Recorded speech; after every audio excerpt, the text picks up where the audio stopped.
Hello, now we are going to discuss in this video about occurrence of metal minerals. Okay, metal minerals का जो extractions होता है, ठीक है, then refine करते हैं हम उसको, ठीक।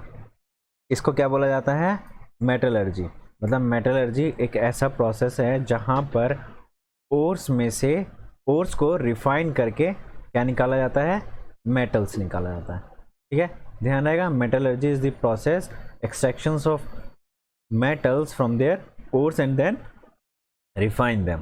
ओके, ये जो टर्म्स है यहाँ पे ओर्स, ठीक, फिर मिनरल्स, इनको हम समझते हैं क्या है।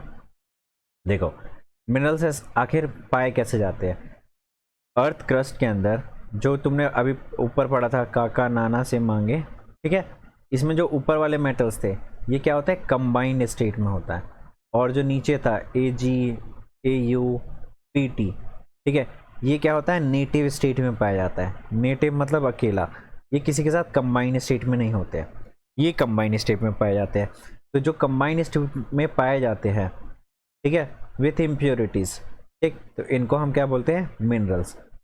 इन्हीं मिनरल्स में से अगर अमाउंट ऑफ मेटल ज़्यादा होता है, इम्प्योरिटीज़ है अभी भी वहाँ पे, लेकिन अमाउंट ऑफ मेटल ज़्यादा होता है जहाँ पे प्रॉफिटेबली हम एक्सट्रैक्ट करें उस चीज़ को। देखो, अगर यहाँ पे इम्प्योरिटीज़ ज़्यादा होगी, ठीक है, यहाँ पे प्रॉफिटेबल नहीं होगा मिनरल को रिमूव करने में। मतलब जितना हम रिमूव कर दे उससे ज़्यादा हम खर्च कर दे उसके ऊपर, तो प्रॉफिटेबल नहीं हुआ। तो ऐसे ऐसे मिनरल्स को हम और नहीं कह सकते, ठीक है। लेकिन यहीं पे अगर निकालने का प्रॉफिट, मतलब कि जो निकालने का हमारा एक्सपेंडिचर है उसके ऊपर, ठीक है, वो प्रॉफिट से कम है, ठीक है, वो प्रॉफिट से कम है, मतलब कि प्रॉफिट तुम्हारा को ज़्यादा मिल रहा है उसको एक्सट्रैक्ट करने में, ठीक है, तो उस मिनरल को हम क्या बोल देते हैं? ओर। क्लियर है? ओर का मतलब कि percentage of metal is more, और वो कैसे एक्सट्रैक्टेड हो? प्रॉफिटेबली एक्सट्रैक्टेड हो। तो ऐसे मिनरल को हम क्या बोलते हैं?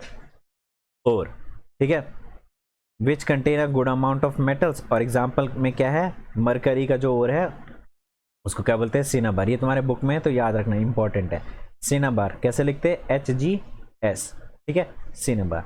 नेक्स्ट है गैंगियो, जो वो अनवांटेड इम्प्योरिटीज में बोल रहा था जिसको, वो उसको क्या बोलते हैं? गैंगियो। गैंगियो क्या है? दी अनवांटेड इम्प्योरिटीज है ना, और के अंदर प्रेजेंट होता है। और एग्जाम्पल में क्या है? सैंड, रॉक, एटसेट्रा, ठीक है। अब देखो, मिनरल्स, ठीक है, ऐसे मिनरल्स जहाँ पे प्रॉफिटेबली हम निकाले ओर, ठीक है, इस ओर में से गैंगियो को रिमूव करेंगे हम, ठीक है, इन 5 स्टेप्स के थ्रू। ठीक, सबसे पहला स्टेप है क्रशिंग करना, ठीक है, फिर उसके बाद कंसंट्रेशन करना। कंसंट्रेशन का मतलब क्या होता है? पहले हम डाइल्यूट समझ लेते हैं, जैसे पहले भी समझा हुआ है, ठीक है। डाइल्यूट का मतलब जहाँ पे सॉल्वेंट ज़्यादा होता है। सॉल्यूट का मतलब यहाँ पे सॉल्यूट क्या है? सॉल्यूट, मैं सॉल्यूशन नहीं बना रहा हूँ, लेकिन सॉल्यूट की तरह हमें बिहेव कर रहा हूँ। यहाँ पे ओर के ऊपर हमें फोकस करना है। तो ओर में से गैंगियो को जितना हो सके हम रिमूव करेंगे सेकेंड पार्ट में, ठीक है।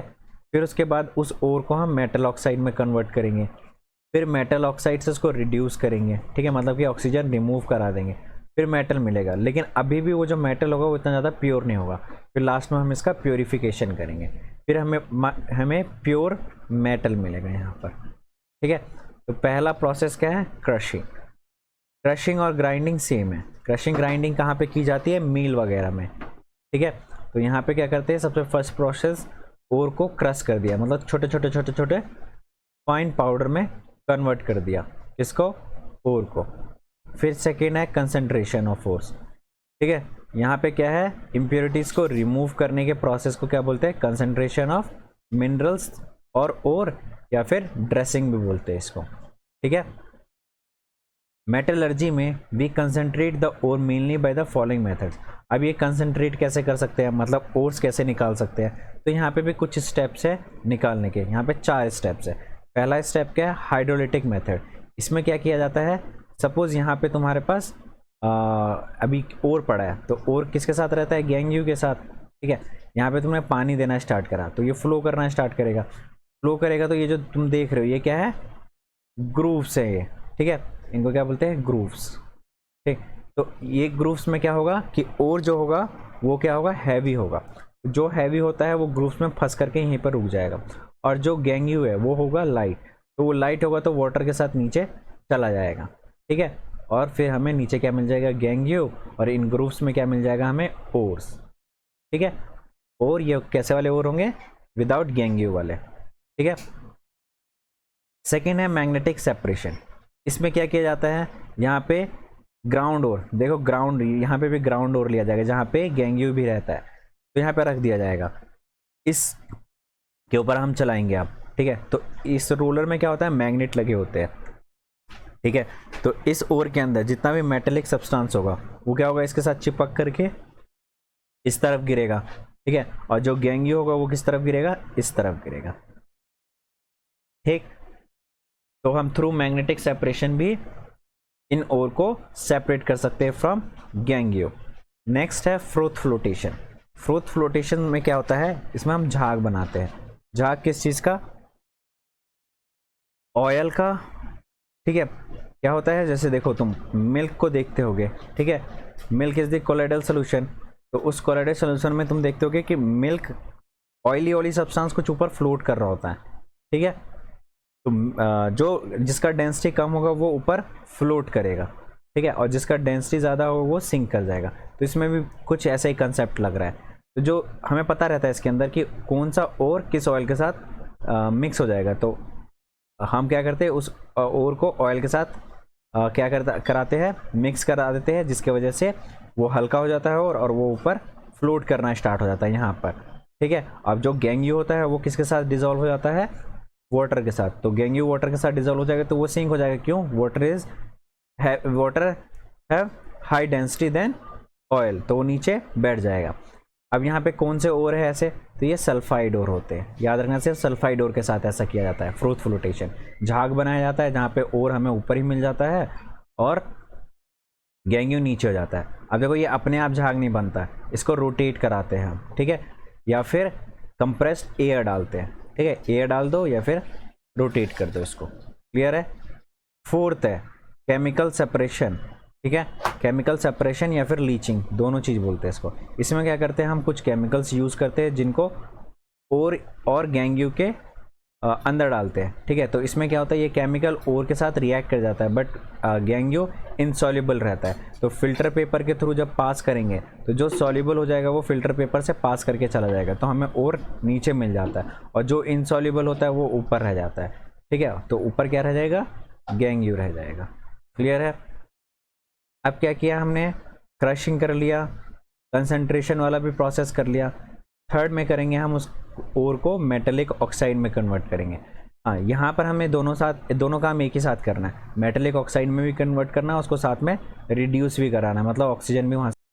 हमें पता है कि ऊपर वाला क्या होता है, मोस्ट रिएक्टिव एलिमेंट्स, बीच वाला क्या होता है, मॉडरेट रिएक्टिव, ठीक है, मॉडरेट रिएक्टिव एलिमेंट्स, और नीचे वाला क्या होता है, लीस्ट रिएक्टिव एलिमेंट। तो इसके अकॉर्डिंग ही हम इनका ऑक्साइड्स बनाएंगे और मेटल का रिड्यूस करवाएंगे। तो देखो जो हाई रिएक्टिव होते हैं ये ऑक्साइड फॉर्म में भी मिलते हैं और क्लोराइड फॉर्म में भी मिलते हैं, लेकिन इनका रिडक्शन नॉर्मल प्रोसेस के थ्रू नहीं हो पाएगा, जैसे ये यहाँ पे कर रहे हैं हम, जैसे कार्बन यूज़ करेंगे, कोक यूज़ करेंगे, हाइड्रोजन यूज़ करेंगे, उस प्रोसेस से ये नहीं हो पाते, तो इनका इलेक्ट्रोलाइसिस किया जाता है, ठीक है।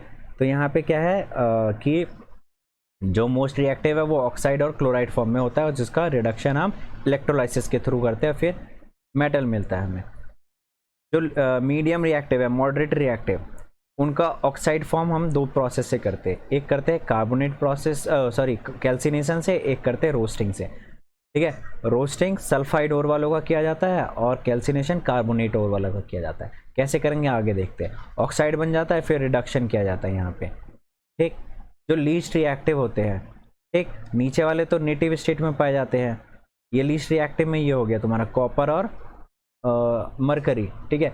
तो ये सल्फाइड ओर में मिलता है, तो इनका सिर्फ रोस्टिंग किया जाता है। रोस्टिंग क्या होता है, आगे पढ़ते हैं, फिर इनका भी रिडक्शन किया जाता है, ठीक। तो नेक्स्ट पढ़ते हैं हम एक एक करके। सबसे पहले पढ़ेंगे extraction of highly reactive metals का। तो हाईली रिएक्टिव में क्या था, काका नाना से मांगे आलू, ठीक है। आर प्लेस हाई अप, सबसे ऊपर है। It is extracted by the electrolytic reduction, ये कैसे निकाले जाते हैं, इलेक्ट्रोलाइटिक रिडक्शन करा करके, ठीक है। ये किस फॉर्म में मिलता है, मोल्टेन क्लोराइड फॉर्म में या फिर ऑक्साइड फॉर्म में पहले ही प्रेजेंट होता है, ठीक है, तो ये NaCl है और ये ऑक्साइड Al2O3 है। तो इनका हम नॉर्मल रिडक्शन नहीं करा सकते through carbon, Coke and hydrogen के थ्रू, ठीक है, या दूसरे किसी मेटल के थ्रू। तो इलेक्ट्रोलाइसिस किया, इलेक्ट्रोलाइसिस में क्या होता है, हम इलेक्ट्रिसिटी पास कराते हैं, ठीक है। जैसे इलेक्ट्रिसिटी पास कराएंगे ये NaCl ब्रेक डाउन हो जाएगा Na पॉजिटिव और Cl नेगेटिव में। तो देखो Na क्या होगा, ये NaCl का इलेक्ट्रोलाइसिस किया, यहाँ पे क्या पड़ा है सोल्यूशन के अंदर NaCl। जैसे इसका ब्रेक डाउन करेंगे तो ये पॉजिटिव एंड कैथोड और नेगेटिव, पॉजिटिव एंड एनोड और नेगेटिव एंड कैथोड। तो यहाँ पे Na पॉजिटिव और Cl नेगेटिव आना चिपकना स्टार्ट हो जाएंगे। तो Na क्या है, इलेक्ट्रॉन दे देगा, तो इलेक्ट्रॉन देते ही Na क्या किस में कन्वर्ट हो जाता है, Na पॉजिटिव में। तो ये पॉजिटिव एंड किससे अट्रैक्ट होगा, नेगेटिव एंड से। तो ये सारा का सारा Na पॉजिटिव यहाँ पे इकट्ठा हो जाता है, ठीक है। तो ये मेटल है, हमें मिल गया। और Cl सारा का सारा कहाँ इकट्ठा हो जाएगा, यहाँ पे इकट्ठा हो जाएगा। ये क्या है तुम्हारा Cl है और ये क्या है तुम्हारा Na, ठीक है। तो यहाँ से हमने मेटल बाहर निकाल लिया। क्लियर है ये चीज़। Al2O3 का यहाँ पे इलेक्ट्रोलाइसिस करेंगे, सेम प्रोसीजर।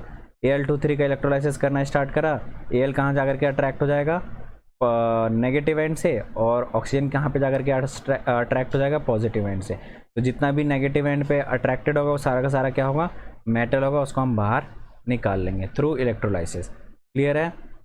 सेकेंड है मॉडरेटली रिएक्टिव एलिमेंट के साथ क्या करेंगे। तो जैसे मैंने बताया था, यहाँ पे क्या करते हैं, सबसे पहले हम ऑक्साइड फॉर्म में उसको कन्वर्ट कराते हैं। हाईली रिएक्टिव में पहले से ही था हमारे पास ऑक्साइड और क्लोराइड फॉर्म में, लेकिन इनको ऑक्साइड फॉर्म में कन्वर्ट कराना पड़ेगा, ठीक है।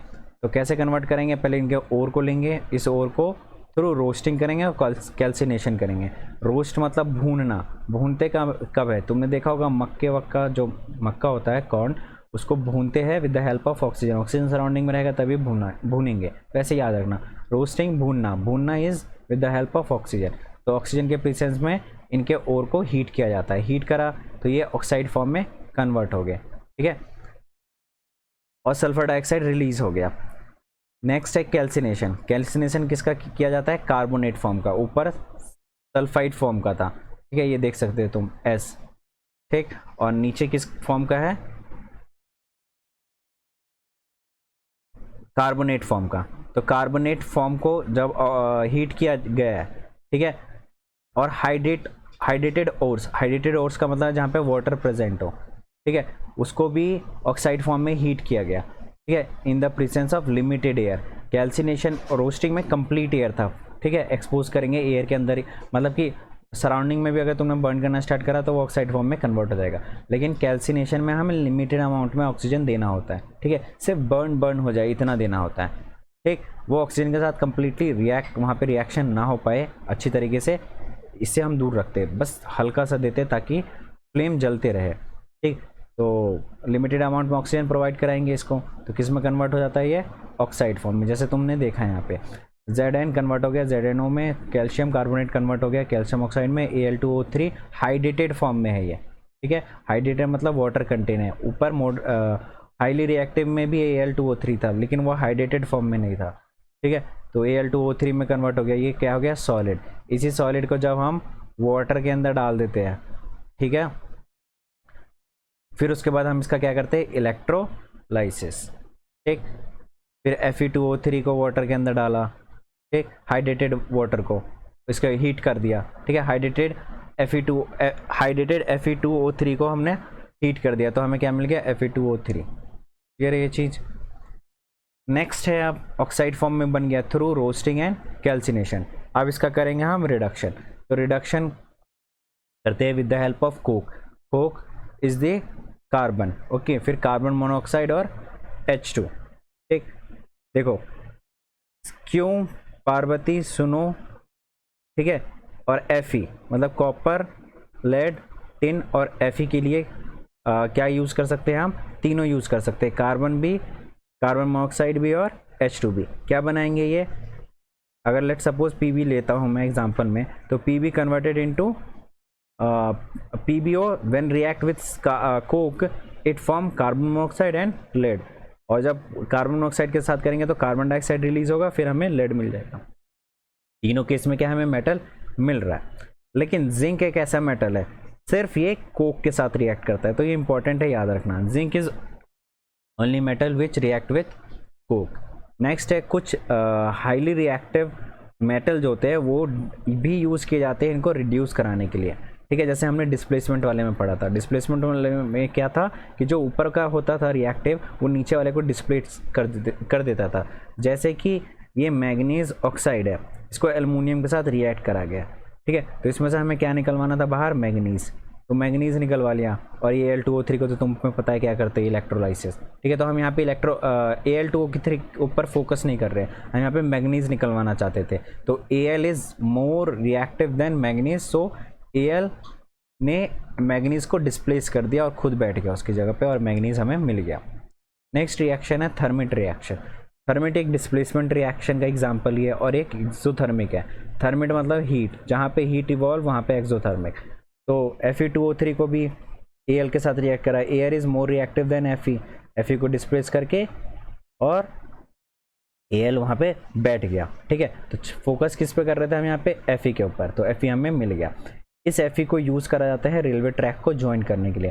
तुमने देखा होगा रेलवे ट्रैक में जब क्रैक्स पड़ जाते हैं, ठीक है, ड्यू टू हीट, जैसे टेम्परेचर बढ़ेगा, कम होगा, बारिश होगी, तो मेटल के पास प्रॉपर्टी होती है एक्सपेंड कॉन्ट्रैक्ट होने की, तो इस वजह से क्रैक आना स्टार्ट हो जाता है। तो उस क्रैक को फिल करते हैं थ्रू इसी रिएक्शन से, ठीक है। ये रिएक्शन हो रहा होता है, वहाँ से आयरन निकल रहा होता है और इस क्रैक के ऊपर हम डाल रहे होते हैं। ये आयरन यहाँ से एक्सट्रैक्ट लिक्विड फॉर्म में है ना, इसको हम यहाँ पे डालते हैं और फिर छोड़ देते हैं, फिर ये जॉइन हो जाता है। तुम देखना कभी रेलवे स्टेशन पे जाओगे, मौका मिलेगा तो गैप्स के बीच में देखना कि ये ऐसा क्यों है, मतलब कि बाकी सारे ट्रैक यूनिफॉर्म चल रहे होते हैं, लेकिन जहाँ पे क्रैक देखोगे ना वहाँ पे तुम्हें अलग से ही पता चल जाएगा कि हाँ यहाँ पे कुछ फिल किया गया, ठीक है।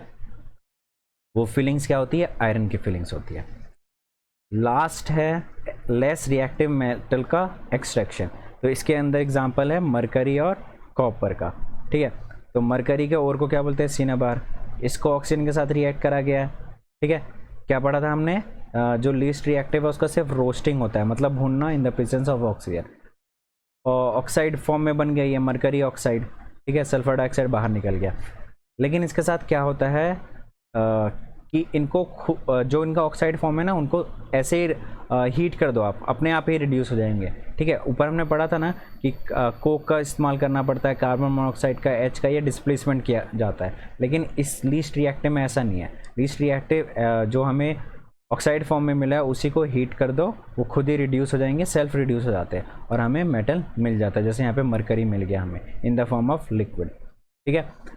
एक और एग्जाम्पल Cu2S का, ठीक है। तो कॉपर को जब ऑक्सीजन के साथ रोस्ट करते हैं तो Cu कॉपर ऑक्साइड बन जाता है। इस कॉपर ऑक्साइड को Cu2S के साथ रिएक्ट कराते हैं, ठीक है। तो ये कॉपर को ही रिड्यूस करके कॉपर मिल जाता है हमें। क्लियर है ये चीज़? यहाँ पे हमें थोड़ा अच्छा कॉपर मिला है एज़ कम्पेयर टू यहाँ पे किस फॉर्म में था, ऑक्साइड फॉर्म में। क्लियर है? ये तो बात हो गई। अब पहले क्या था, क्रशिंग का, क्रशिंग के बाद क्या था, कंसंट्रेशन का, फिर उसके बाद क्या था, ऑक्साइड बनाने का, फिर उसके बाद क्या था, रिडक्शन का। रिड्यूस होकर के हमें मिल चुका है। अब उस रिडक्शन का वो भी अभी भी इम्प्योरिटीज़ उसमें कंटेन है, अब उसका प्योरीफिकेशन करेंगे। तो ये किसके थ्रू करा जाता है, इलेक्ट्रोलाइटिक रिफाइनिंग। ऐसा प्रोसेस जहाँ पे इम्प्योर मेटल को प्योरीफाई किया जाता है, उस प्रोसेस को बोलते हैं इलेक्ट्रोलाइटिक रिफाइनिंग। इसमें क्या होता है, थिक ब्लॉक लेते हैं, थिक ये रहा, ठीक है। इस थिक ब्लॉक को पॉजिटिव एंड से कनेक्ट करते हैं, फिर ये थिन ब्लॉक लेते हैं, इसको नेगेटिव एंड से कलेक्ट करते हैं, और इलेक्ट्रोलाइट लेते हैं। इलेक्ट्रोलाइट सॉल्ट्स होते हैं जो इलेक्ट्रिसिटी को ईजिली फ्लो करा पाते हैं। तो चलो हम एक एग्जांपल लेते हैं इलेक्ट्रोलाइटिक रिफाइनिंग करने का। ये 8th क्लास में भी हमने थोड़ा पढ़ा था। का एक एग्जांपल कॉपर के साथ करके, ठीक है। कॉपर यहाँ पे एक्सट्रैक्ट कराएंगे, ठीक। तो यहाँ पे हमने कॉपर लिया, जो इम्प्योर कॉपर है वो थिक है, ठीक है। और जहाँ पे हमें कॉपर चाहिए वो है यहाँ पे प्योर, वो लगा हुआ है कैथोड एंड से, और ये है इम्प्योर एनोड एंड से। देखो कैथोड पे क्या होता है एक्चुअल में, उससे पहले हम देखते हैं सोल्यूशन के अंदर डिसोशिएट होगा कॉपर सल्फेट। कॉपर सल्फेट एक इलेक्ट्रोलाइट है। इलेक्ट्रोलाइट क्यों यूज़ किया जाता है, ताकि इलेक्ट्रॉन ट्रांसफ़र हो सके एक जगह से दूसरी जगह पे, ठीक है। तो इसके अंदर डिसोशिएट हो गया in the form of Cu2 positive, मतलब इसके अंदर Cu2 पॉजिटिव पड़े हुए बहुत सारे, और SO4 2 नेगेटिव भी पड़ा है। नेगेटिव एंड किससे जाकर चिपकेगा वो तुम्हें पता है यहाँ पर, और पॉजिटिव एंड किससे जाकर चिपकेगा, यहाँ पर। अब देखो क्या होता है, जैसे हम इलेक्ट्रिसिटी ऑन करते हैं, यहाँ से स्टार्ट हो जाता है इलेक्ट्रॉन निकलना, ठीक है। तो इलेक्ट्रॉन की कमी किसके पास है, Cu2 पॉजिटिव के पास। तो सारा का सारा Cu इसके ऊपर आकर के क्या हो जाएगा, चिपक जाएगा, ठीक है। चिपक गया, लेकिन सोल्यूशन के अंदर कमी हो गई Cu2 पॉजिटिव की। तो क्या होता है कि ये जो थिक वाला पार्ट है, यहाँ पर क्या होता है कि ये Cu इसके अंदर प्रेजेंट है in the form of impurities, ठीक है। तो Cu क्या करता है, यहाँ पे मेटल 2 इलेक्ट्रॉन इस सर्किट को दे देता है, और जैसे ही 2 इलेक्ट्रॉन सर्किट को देगा तो ये सोल्यूशन के अंदर गिर जाएगा, Cu सारा का सारा सोल्यूशन के अंदर झड़ जाएगा, ठीक है। झड़ने के साथ साथ क्या होगा, सोल्यूशन का एक तो Cu2 पॉजिटिव मेंटेन रहेगा, साथ में सर्किट को भी ये चलाते रहेगा। क्यों, क्योंकि जो थिन वाला पार्ट है वहाँ से इलेक्ट्रॉन निकल रहा है, लेकिन यहाँ पे पहुँच नहीं रहा है। यहाँ पे कैसे पहुँच रहा है, ये Cu अपना दे करके और इसमें गिर रहा है, ठीक है। फिर यहाँ से ये Cu इसके ऊपर जाकर के अट्रैक्ट हो रहा है, मतलब थोड़ी टाइम के बाद तुम देखोगे तो ये थिन वाला पार्ट थिक हो जाएगा, सारा Cu यहाँ पे आकर के अट्रैक्ट हो जाएगा, और जो ये थिक वाला पार्ट है ये थिन हो जाएगा आफ्टर सेवरल टाइम, ओके, थोड़े समय के बाद, ठीक। ये थिन हो जाएगा और ये थिक हो जाएगा। तो सारा का Cu यहाँ पे झड़ जाएगा, और ये Cu कहाँ अट्रैक्ट होगा, इस तरफ। क्यों, क्योंकि यहाँ से क्या निकल रहा है, इलेक्ट्रॉन्स निकल रहे हैं, ठीक है। नेगेटिव एंड से इलेक्ट्रॉन निकलते हैं, पॉजिटिव एंड पे इलेक्ट्रॉन जाते हैं। ये क्लियर है ना तुम्हें। तो तुम देख सकते हैं यहाँ पे Cu एक तो सोल्यूशन के अंदर भी जा रहा है और यहाँ का सारा अट्रैक्ट भी हो रहा है, ठीक। तो यहाँ पे Cu का मेन फंक्शन क्या है, ताकि सोल्यूशन को मेंटेन करके रखे और इलेक्ट्रिसिटी को सर्किट के अंदर बना करके रखे। तो कैथोड पे देख रहे हो तुम, Cu क्या कर रहा है, वो 2 इलेक्ट्रॉन एब्जॉर्ब कर रहा है, ठीक है, जो यहाँ से आ रहा है, ठीक है, कैथोड पे। और एनोड पे क्या करता है, वो 2 इलेक्ट्रॉन एनोड को दे देता है, ताकि सर्किट के अंदर इलेक्ट्रिसिटी का फ्लो बना रहे। As process goes on, process जैसे जैसे चलता रहेगा तो impure anode becomes thinner, thin बन जाएगा, और whereas pure cathode becomes thicker, मोटा हो जाएगा, ठीक है। और साथ में क्या होगा, जो ये SO4 नेगेटिव और जो इसके अंदर मड प्रेजेंट होगा वो इसके अंदर सोल्यूबल नहीं हो पाते, तो in the form of anode mud वो नीचे बच जाते हैं, ठीक है। तो ये क्वेश्चन पूछा जाता है कि वो एनोड मड क्या है, तो लिखोगे those are not soluble, these are collected below the anode and it is known as anode mud. Next पढ़ते हैं हम कोरोजन, ठीक है। ये कोरोजन हमने फर्स्ट चैप्टर में पढ़ा था, अभी इसको एक बार तुम्हारे लिए रिपीट हो जाएगा, या फिर जो फर्स्ट टाइम पढ़ रहा है उसके लिए पहली बार नई चीज़ है, ठीक है। तो corrosion is the just gradual deterioration, gradual मतलब टाइम, सडनली कुछ ख़राब नहीं होता है मेटल, ठीक है। टाइम टू टाइम किसी चीज़ का सरफेस ख़राब होना इज नोन एज कोरोजन, ठीक है। और सरफेस ख़राब क्यों होता है, ड्यू टू मॉइस्चर, एयर और केमिकल्स की वजह से जो सराउंडिंग में प्रेजेंट है।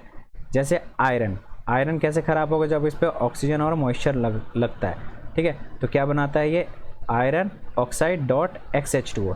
एक्स का मतलब यहाँ पे नंबर ऑफ मॉलिक्यूल्स हो सकते हैं, यहाँ पे फिक्स नहीं है ना कि रस्ट लगने के लिए एक ही मॉलिक्यूल चाहिए या 2 चाहिए, इसलिए यहाँ पे है X, ठीक है। तो ये हाइड्रेटेड आयरन ऑक्साइड है, हाइड्रेटेड मतलब वाटर कंटेन कर रहा हूँ वहाँ पे, और ऑक्सीजन भी प्रेजेंट है। कॉपर जब कोरोड होता है, कॉपर के ऊपर ग्रीन कलर आ जाता है, ठीक है, याद रखना, कॉपर के ऊपर ग्रीन कलर आ जाता है, ठीक। कॉपर इज द मेटल, तो ये क्या बन जाएगा, एक बेसिक ऑक्साइड, ठीक है, बेसिक। तो इसको रिमूव करने के लिए, इस ग्रीन कलर को रिमूव करने के लिए क्या अप्लाई करना चाहिए हमें, एसिड। तो ये ग्रीन कलर रिमूव होकर के वापस अपने ओरिजिनल कलर में आ जाएगा, ठीक है। तो देखो कॉपर को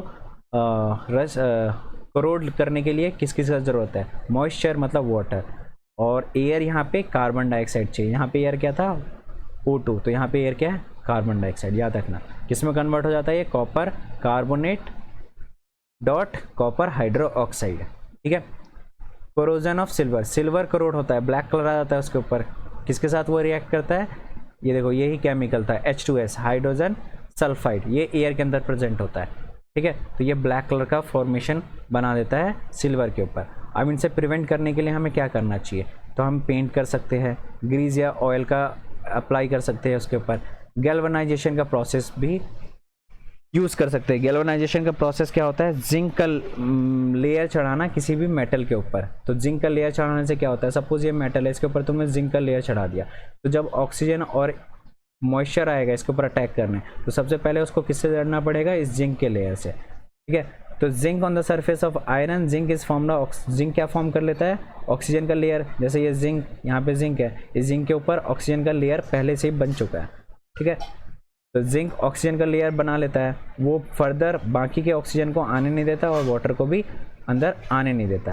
they form thick layer of zinc oxide, ये क्या बना लेते हैं, जिंक ऑक्साइड का एक थिक लेयर उसके ऊपर बना देते हैं, जिसके वजह से फर्दर कोरोजन नहीं लगता है। नेक्स्ट है कॉपर। जब कॉपर करोड हो जाता है, ठीक है, क्या बना देता है, कॉपर कार्बोनेट बेसिक, तो हमें क्या यूज़ करना चाहिए, एसिडिक सब्सटेंस उसको न्यूट्रलाइज करने के लिए, बिकॉज एसिड और बेस आपस में मिलते हैं तो न्यूट्रलाइज कर देते हैं और अपने वापस कलर में आ जाता है, वो रेड ब्राउन कलर में, ठीक है। फिर इसके बाद आता है एलॉयज। एलॉयज क्या है, एक होमोजीनियस मिक्सचर है, इसके लिए हमने 9th में पढ़ा था। किसी भी मेटल का दूसरे मेटल के साथ मिक्सचर या मेटल का नॉन मेटल के साथ भी mixture. Alloys formation enhance the alloy का फॉर्मेशन होता क्यों है, क्योंकि एलॉय का फॉर्मेशन होता है कि उनके इन properties hardness, tensile strength, conductivity, melting point को एनहांस करे, अच्छा करे, ठीक है, रेजिस्टेंस से प्रोवाइड कराए, चीप मिले, ठीक है। तुम देखते हो नॉर्मल मेटल महंगे मिलते हैं लेकिन ये सस्ता होता है, ठीक। कुछ एग्जांपल है brass, bronze, solder, amalgam. Brass किससे मिलकर के बनता है, कॉपर और जिंक से। ब्रॉन्ज कॉपर और टिन से, ठीक है। याद करने का तरीका क्या है, जेड और एस। एस इज़ फॉर नीचे वाला और जेड इज़ फॉर ऊपर वाला, दोनों में क्या कॉमन है, कॉपर, याद रहेगा। जेड ऊपर वाले के लिए, एस नीचे वाले के लिए। सोल्डर टिन और लीड को मिला करके बनता है। एमलगम क्या होता है, मरकरी और दूसरे मेटल को साथ में मिक्स करके एमलगम बनाया जाता है। Amalgam is the alloy. और इसके बाद देखो कुछ चीज़ दे रखी है, जो स्टेनलेस स्टील होती है जिनको हम यूटेंसिल्स के लिए यूज़ करते हैं, उसमें क्या करा जाता है, आयरन को मिक्स किया जाता है निकल और क्रोमियम के साथ, ठीक है। स्टेनलेस स्टील को आयरन को मिक्स किया जाता है निकल और क्रोमियम के साथ स्टेनलेस स्टील बनाने के लिए। इवन जो है वो बहुत ज़्यादा सॉफ्ट होता है, इतना ज़्यादा सॉफ्ट होता है कि उसको ईजिली स्ट्रेच कर सकते हो थोड़ा सा हीट देने पे, मतलब ज़्यादा हीट नहीं, थोड़ा हीट देने पे उसको ईजिली स्ट्रेच कर सकते हो आप। इसलिए उसको मतलब हार्ड करने के लिए, उसके टेंसाइल स्ट्रेंथ को स्ट्रॉन्ग करने के लिए, ठीक है, मेटल को टफ बनाने के लिए हम क्या करते हैं, उसके अंदर कार्बन ऐड करते हैं, याद रखना। इवन आयरन के अंदर भी कार्बन मिक्स कर रखा है हमने ताकि वो हार्ड और स्ट्रॉन्ग बन जाए, क्लियर है। नेक्स्ट है तुम्हारा गोल्ड। जो तुम्हारा गोल्ड है, अभी हमने पढ़ा था कि गोल्ड नेटिव स्टेट में पाया जाता है, तो जो नेटिव स्टेट में पाया जाता है वो बहुत सॉफ्ट होते हैं, ठीक है, इसलिए इनके अंदर भी कॉपर या फिर सिल्वर ऐड किया जाता है, ठीक है। 24 carat gold is very soft, बहुत ज़्यादा सॉफ्ट होता है, जिसमें से 22 पार्ट्स प्योर गोल्ड होता है और जिसमें से एलॉय किया जाता है इसको 2 पार्ट्स आइदर कॉपर या फिर सिल्वर के साथ किया जाता है, ठीक। तो इसी के साथ ये चैप्टर फिनिश हो गया। Ramayo mentoring make a difference. Subscribe us on YouTube and get free doubt clearing session or notes.